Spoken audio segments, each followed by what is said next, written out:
que l'on regardait ailleurs. Le 18 février 2021, François Legault en a profité pour annoncer son aide financière à un gros projet spatial favorisant l'entreprise de son ami personnel et cofondateur de la CAQ, Charles Sirois. C'était une habile stratégie pour détourner notre attention ailleurs que sur ce qui suit.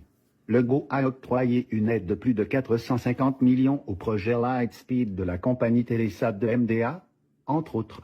Ce projet Lightspeed est de lancer 298 satellites dans l'espace pour y gérer le trafic des satellites et les débris qui s'y trouvent. La compagnie Northstar de Charles Sirois avait fait l'objet d'un investissement massif de 86 millions dans ce projet spatial provenant entre autres de son copain Legault au niveau provincial, du fédéral mais aussi du Space Alliance. On va avoir beaucoup d'ambition. Vous avez votre chéquier, M. Trudeau?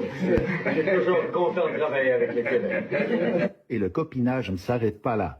Cette aide financière est donc répartie dans diverses compagnies qui, par la bande, générera des revenus substantiels à Sirois.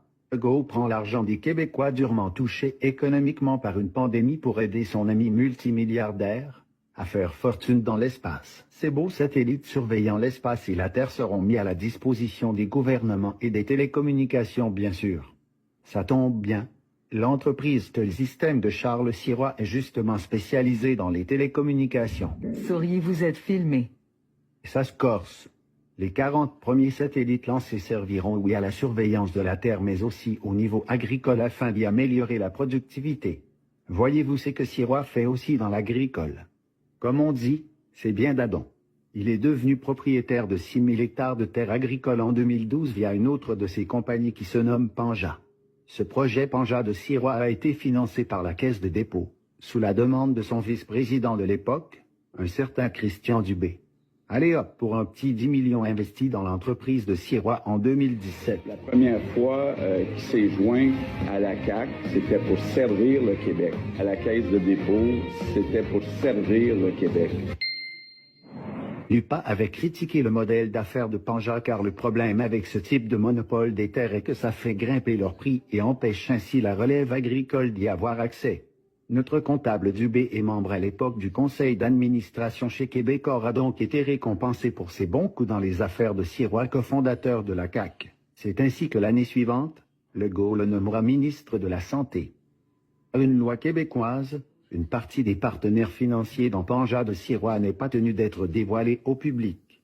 Je n'insinue rien sur ces partenaires. Je réfléchis tout haut. L'intérêt des copains d'abord.